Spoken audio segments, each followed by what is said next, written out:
Status testing starts early in an interaction, usually before the topic matters.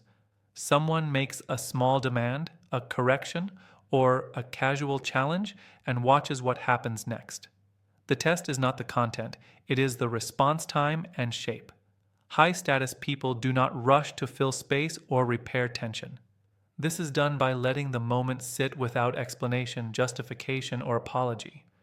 In practice, this means they acknowledge the test with stillness or a short neutral reply, then continue as if nothing shifted.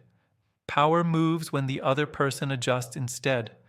On the receiving end, this shows up as a subtle urge to clarify, soften, or earn back approval.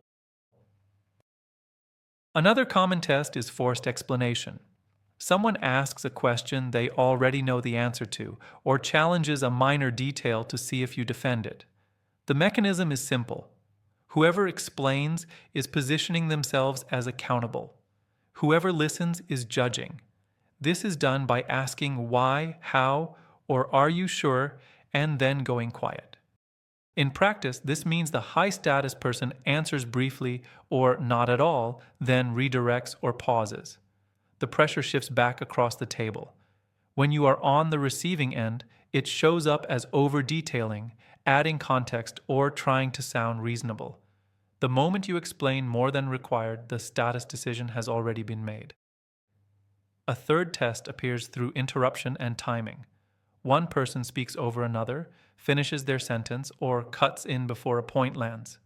The behavior is not rudeness, it is a probe. It checks whether the other person will compete for the floor or withdraw. Control is established by not speeding up, not raising volume, and not fighting for space. This is done by stopping mid-thought, holding eye contact, and resuming only when the interruption ends. In practice, this means the interrupter is forced to resolve the silence they created. The frame flips. When you are unknowingly on the receiving end, it shows up as talking faster, repeating yourself, or trying to finish before being cut again.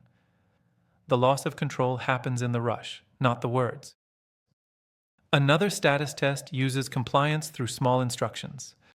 Someone asks you to move, adjust, repeat, or do something minor that does not need to be done. The content is irrelevant. The outcome measures obedience.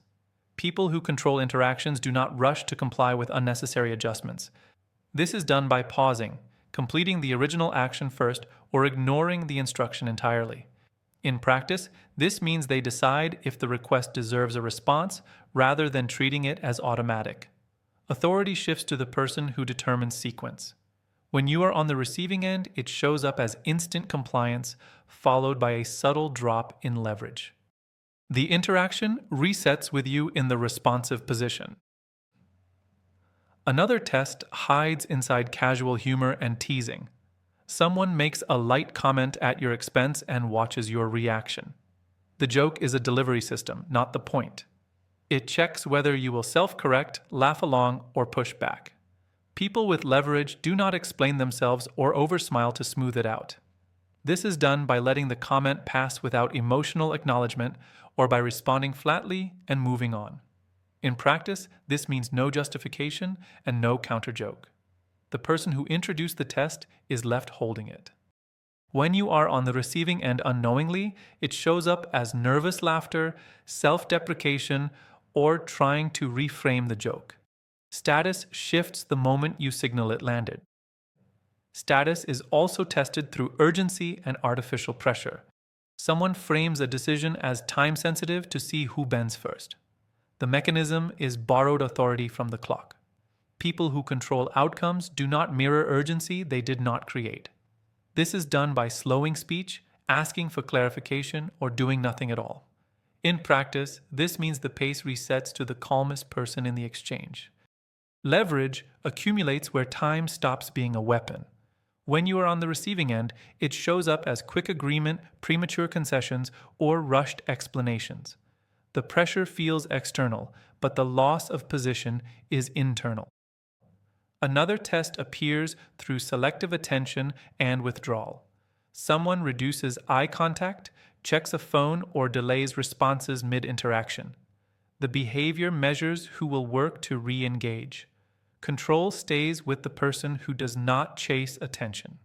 This is done by continuing at the same pace, finishing the point, or allowing the disengagement to stand.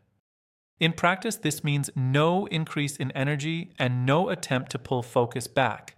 The person withdrawing must either return or accept the loss of influence.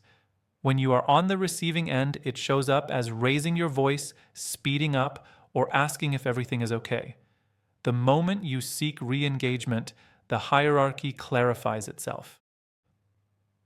Status is tested through framing responsibility for outcomes. One person subtly positions the other as the one who must make things work. This shows up as phrases that imply obligation or expectation without explicit agreement. Control belongs to the person who does not accept unassigned responsibility. This is done by responding only to what was explicitly agreed or by restating the frame without accepting the burden. In practice, this means answering the surface point and leaving the implied demand untouched. Pressure shifts back to the originator of the frame. When you are on the receiving end, it shows up as overfunctioning, fixing, or preempting problems that were never yours.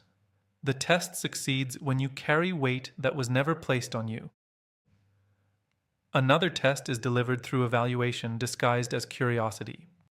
Someone asks questions that narrow you into a position where you are being assessed rather than exchanged with.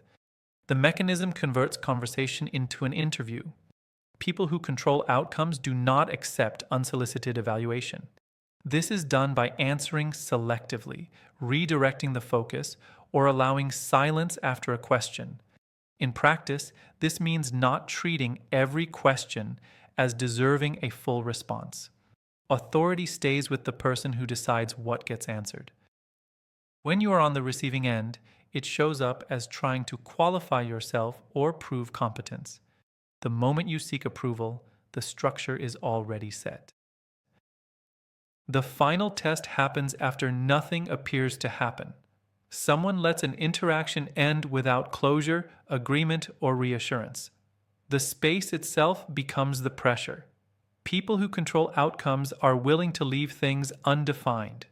This is done by ending the exchange without summarizing, without confirming alignment, and without checking how it landed. In practice, this means standing up, changing topic, or allowing silence to mark the end.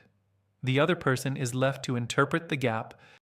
When you are on the receiving end, it shows up as replaying the interaction, drafting follow-ups, or feeling the need to resolve something that was never stated.